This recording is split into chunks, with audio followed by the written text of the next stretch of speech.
इस वाली स्लाइड में हम ये देखेंगे कि बैंक जो होता है वो लोन एक्टिविटीज बैंक की क्या होती है, ठीक है, क्या प्रोसीजर होता है, बैंक कैसे पैसा कमाता है और बैंक से रिलेटेड जितने भी टर्म्स हैं, बैंक से रिलेटेड जितने भी कंसेप्ट हैं, सारे यहाँ पर आपको क्लियर हो जाएंगे। तो विदाउट वेस्टिंग एनी टाइम हम हेडिंग क्या है इसकी, loan activities of bank, bank की लोन एक्टिविटीज, ठीक है। लोन एक्टिविटीज करने से पहले भाई देख लेते बैंक क्या होता है। अगर आपको आ जाए एक्सप्लेन बैंक तो आप क्या लिखोगे उसके about bank, an institution that accept the surplus deposit and granted loan. तो बेसिकली बैंक का क्या काम होता है, दो काम होते हैं मेन।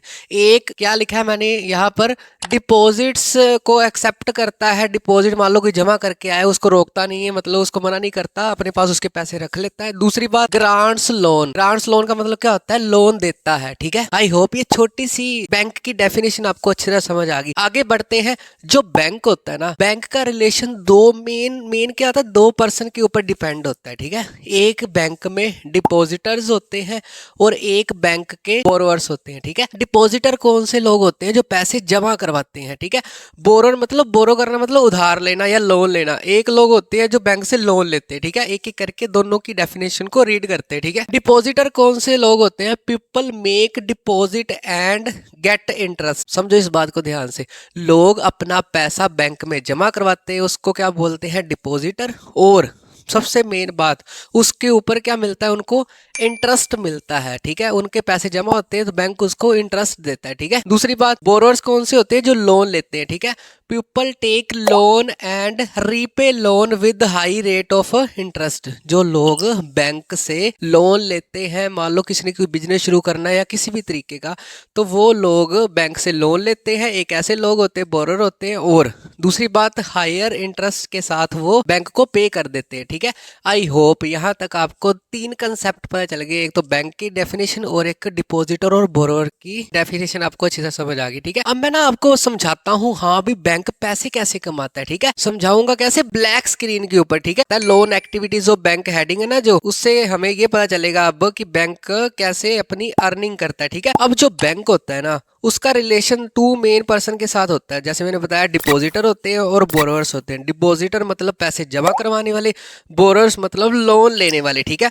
अब डिपॉजिटर, हम ना 100 रुपीज की एग्जांपल लेंगे, ठीक है। मान लो डिपॉजिटर ने अपना 100 रुपीज जमा करवाए, ठीक है, और उसको 1 मंथ का एग्जांपल यही है, ठीक है। 1 मंथ के 10 रुपीज उसको एज ए इंटरेस्ट मिल गए। हाँ भी उसने पैसे जमा कराए बैंक में, तो बैंक ने क्या किया, 10 रुपीज उसको ब्याज दे दिया, और टोटल कितने हो गए यहाँ पर, 110 रुपीज। ये डिपॉजिटर के नीचे आ जाएगा। अब बात करते हैं बोरर। अब मान लो कोई लोन लेने वाला बंदा है, वो 100 रुपीज बैंक से लोन लेता है, ठीक है।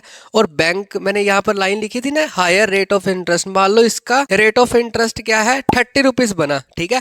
रेट ऑफ इंटरेस्ट क्या बना बैंक का, 30 रुपीज। तो टोटल बोरोवर ने कितने पैसे पे किए, 130 रुपीज, ठीक है। अगर इन दोनों को हम माइनस करते हैं, किसको, डिपॉजिटर को और बोरोवर की जो स्टेटमेंट है, तो 130 में से अगर 110 माइनस होते हैं तो बैंक की अर्निंग क्या हुई, 20 रुपीज, ठीक है। अर्निंग कितनी हुई बैंक की, अब 20 रुपीज। अब 20 रुपीज चाहे वो प्राइवेट बैंक है चाहे वो सरकारी बैंक है, ठीक है, वो 20 रुपीज में अपना कुछ भी कर सकते हैं। नए एटीएम्स उन्होंने कई लगाने हैं या अपनी नई ब्रांचेस खोलनी है, ठीक है। हाँ जी, आई होप ये एनिमेशन के साथ आपको अच्छी तरह समझ आ गया, ठीक है। तो बेसिकली पेपर में अगर तुम लोगों को आता है what is the main function of bank, तो दो लिखोगे, डिपॉजिटर होते हैं, बोरोवर होते हैं, और इनकी डेफिनेशन के साथ बढ़िया हेडिंग के साथ आपने एक्सप्लेन करना है। वैसे भी मैं पीडीएफ में डाल दूंगा 10 ईयर में कितने क्वेश्चन आए थे, इंपॉर्टेंट सारे नीचे डाल दूंगा विद हिंदी के साथ साथ, ठीक है। ताकि आप कुछ वर्ड्स की अगर आपको हिंदी ना पता हो तो मोबाइल मत उठाओ, मोबाइल उठाते हो तो 10-15 मिनट्स तो आप फेसबुक या व्हाट्सएप चलाने में भी वेस्ट कर लेते हो, ठीक है। एक कंसेप्ट आपने फैक्चुअल बात याद रखनी है, note, bank hold about 15% of their deposit as cash. समझो इस बात, जो बैंक है ना, मान लो बैंक के पास 100 रुपीज जमा हुए एक दिन के, तो अपने पास सिर्फ 15% ही रखता है, मतलब 15 रुपीज, बाकी 85 रुपीज वो मेन ब्रांच में जमा करवा करवा देता है ताकि कोई रॉबरी वगैरह हो या बैंक में कुछ ऐसी मिस हैपनिंग हो जाए तो उनके पास सारा कैश ना हो, ठीक है। ये फैक्चुअल डिटेल याद रखनी है, मतलब 15% ही अपनी टोटल डिपॉजिट का वो होल्ड करता है, ठीक है। अगर तुम लोगों को एमसीक्यूज में क्वेश्चन आ जाए bank hold about dash percentage of their deposit as a cash में रखता है तो कितने परसेंट, 15%, ठीक है। आई होप यहाँ तक कंसेप्ट आपको समझ आ गया। हम लोग किसके बारे में पढ़ रहे हैं, बैंक के बारे में। तो बैंक से रिलेटेड कुछ टर्म्स याद कर लेते हैं। सबसे पहले नाम सुना होगा आपने चेक के बारे में, चेक के बारे में डिस्कस कर लेते हैं।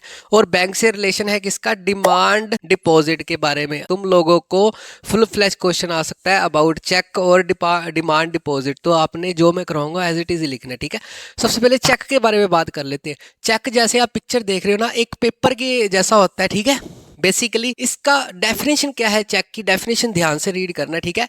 ए रिटन ऑर्डर, एक रिटन ऑर्डर होता है टू ए बैंक, बैंक को एक रिटन ऑर्डर होता है to transfer money from one account to another. Bank को एक रिटन ऑर्डर देता है एज ए पर्सन। मान लो मैं बैंक में, मेरा HDFC में खाता है, तो मैं HDFC की चेकबुक लेके जाऊंगा, तो मैं बोलूंगा हाँ भी मैंने फलाने पर्सन को पैसे देने, तो उसको चेक काट के दे दूंगा, उसके बैंक अपने आप उसके अकाउंट में ट्रांसफर कर देगा, मतलब मैंने रिटन ऑर्डर दिया, ठीक है। तीसरी बात, it is safer and easiest way, ये इजी है भी है फिर सेफर भी है। कैसे, मैं अगर मान लो कोई बड़ी दूर रहता है तो उसको पैसे देने जाऊंगा, हो सकता है मेरे रास्ते में कोई लूट ले, ठीक है।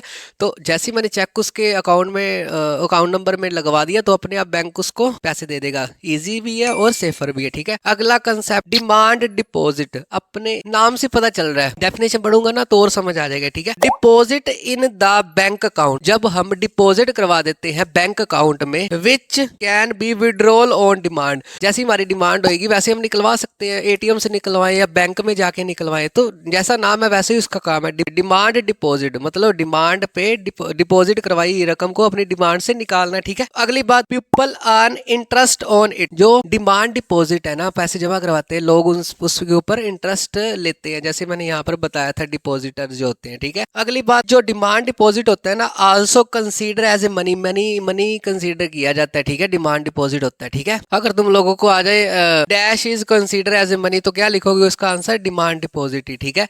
आई होप यहाँ तक फुल फ्लेज कंसेप्ट आपको अच्छे से समझ आ गया, ठीक है। इसकी प्रैक्टिस के लिए मैं नीचे क्वेश्चन दे दूंगा, बस जैसी स्लाइड खत्म होगी आपने प्रैक्टिस बड़ी अच्छे से करना है। If you want a good result, आपके 95% प्लस नंबर आएंगे SST में। फुल चैप्टर ट्रिक्स के साथ देखने के लिए डिस्क्रिप्शन बॉक्स में लिंक पे क्लिक करें